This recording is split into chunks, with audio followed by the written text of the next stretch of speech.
पाक अंतर्राष्ट्रीय सीमा के अखनूर गांव में इस वक्त मौजूद हैं और जो गांव का नाम है परगवाल क्षेत्र यानी कि बलवाल बर्थ में अचानक रात को शॉर्ट सर्किट की वजह हो सकती है या और कोई वजह हो सकती है कि कमरे के अंदर आग कैसे लगी।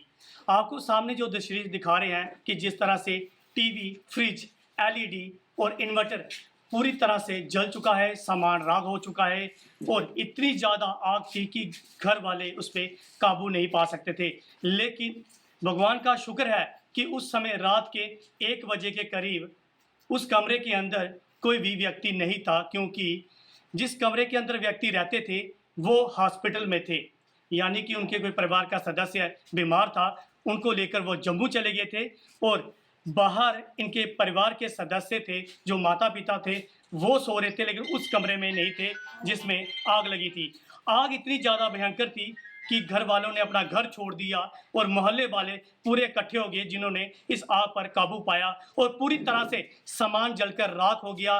टीवी, फ्रिज, एलईडी, इन्वर्टर, जो उनके कपड़े थे, और बहुत ही बुरा नुकसान इन परिवार वालों का हुआ है।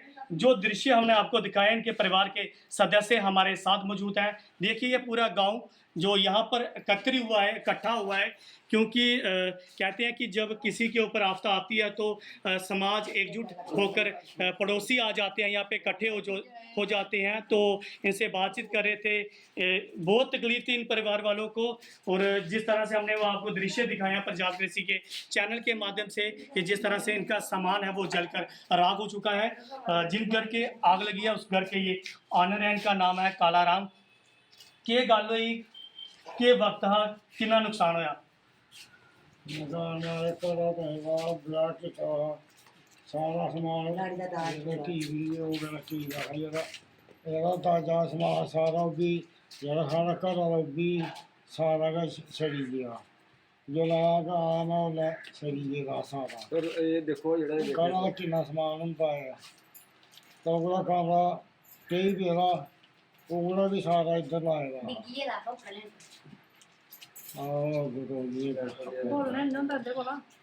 हमारे साथ और भी जो इनके करीबी रिश्तेदार हैं वो भी मौजूद हैं, इनसे भी बातचीत करेंगे। के नाम तुंदा? मेरा नाम जीतो देवी। ये की लगदे तुंदे? ये मेरा भरा है, मेरी भरजाई है। के गल होई? गल कोई नहीं है, मैं भी अज गै आई पलाए वाले ते बेचारा ओह् गेदा माला कोल सुत्ते दा, एह् घर भरजाई सुत्ती दी। कोई पता नहीं 1 बजे कि'यां अग्ग लगी कि'यां नहीं। इंदे लिए तो खाने जोड़ा भी नहीं किश रेहा और इंदा लाने वास्ते भी कोई टल्ला कपड़ा नहीं रेहा। केह् करन बेचारा गरीब बंदा, अग्गें अग्गें ध्याड़ीदार हा, टैक होए दा सी अग्गें 2 बारी ते हुण मुड़िया असी करवा। जेह्ड़ा मुड़ा ओह् केह् कम्म करदा? मुड़ा ध्याड़ीदार है, निक्का जिहा निक्का जिहा बच्चा है बेचारा। क्या करना, निक्का मुड़ा ब्याया हा, दाज पूरा सड़ी गया, लाड़ी दी पैदावारी होने वाली, असी हस्पताल लिया गेदा कल्ला दा, घर कोई भी नहीं। 1 बजे बड़े मुश्किल काबू अग्ग पाई है। इन्ना आ भाई जेह्ड़ी बुड्ढी बिच डिग्गी पौंदी सड़ी जंदी। अग्गू भाई हुण केह् आखिए, इंदा भी चलो किश होना चाहिदा, इक लाने जोड़ा कल्ला नहीं रेहा। और उनके जो परिवार के सदस्य हैं, जो उनकी माता जी है, के गल हुई पूरी राती?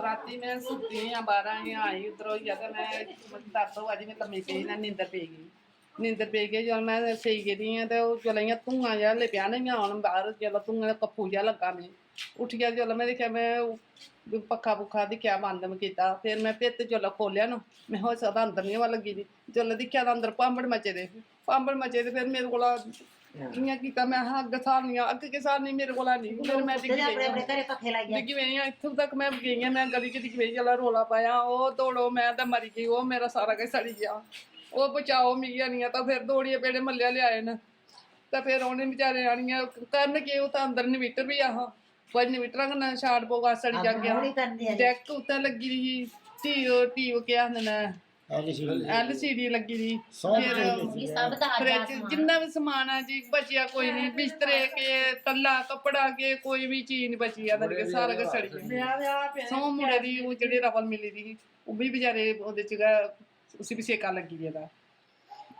ये देखिए परिवार वालों ने साफ तौर पे कहा है कि बहुत सारा नुकसान हम लोगों को हुआ है, क्योंकि अब यहाँ का जो प्रशासन है उनका फ़र्ज़ बनता है इस गरीब परिवार को कंपनसेशन दिया जाए।